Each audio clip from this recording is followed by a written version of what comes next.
এই মাদকের সিন্ডিকেট ইনশাআল্লাহ ধ্বংস করব। এটা পার্লামেন্টে আমরা যাই আর না যাই, মাদক নিয়ে কথা বলেছি, আবার যাতে কারো গায়ে না লাগে, ব্যক্তির নাম কিন্তু নেই নাই। আমরা আজকে সারাদিন মতিঝিলবাসীর সাথে কথা হয়েছে, তারা বলেছে মতিঝিলে মাদকের সমস্যা রয়েছে। আমরা আজকে থেকে মতিঝিলে মাদকের বিরুদ্ধে যুদ্ধ ঘোষণা করা শুরু করলাম। আমরা যারা এখানে মাদকের সিন্ডিকেট রয়েছে, এই মাদকের সিন্ডিকেট ইনশাআল্লাহ ধ্বংস করব।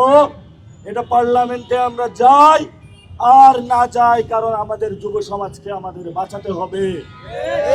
মাদক নিয়ে কথা বলেছি, আবার যাতে কারো গায়ে না লাগে, ব্যক্তির নাম কিন্তু নেই নাই। আমরা দেশের মানুষের দৃষ্টিশক্তিকে সুরক্ষিত রাখার প্রত্যয় নিয়ে এলো সেফ এলইডি লাইট।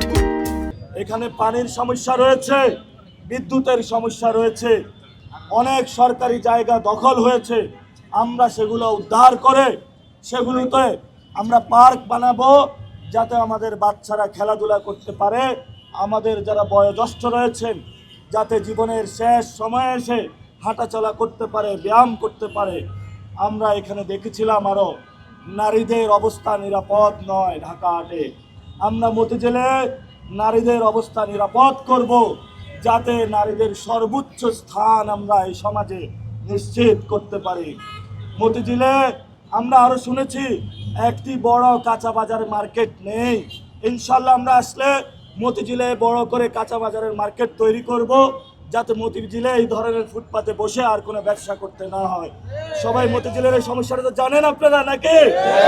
আমরা ইনশাল্লাহ এটা সমাধান করব। এই যে মতিঝিলে জলাবদ্ধতা রয়েছে, এখানে অনেকে প্রিন্টিং প্রেসে কাজ করে, শ্রমিকরা রয়েছে, তাদের অধিকারের জন্য আমরা কাজ করব। হোটেল রেস্তোরাঁ যারা শ্রমিক রয়েছে, মালিক রয়েছে, তাদের স্বার্থ রক্ষার জন্য আমরা কাজ করব। আমরা এই কাজে যদি কেউ বাধা দেয়, তাহলে সেই সব চাঁদাবাজ, সন্ত্রাস, দুর্নীতিবাজ যারা রয়েছে তাদের বিরুদ্ধে ইনশাল্লাহ আমাদের শক্ত লড়াই হবে।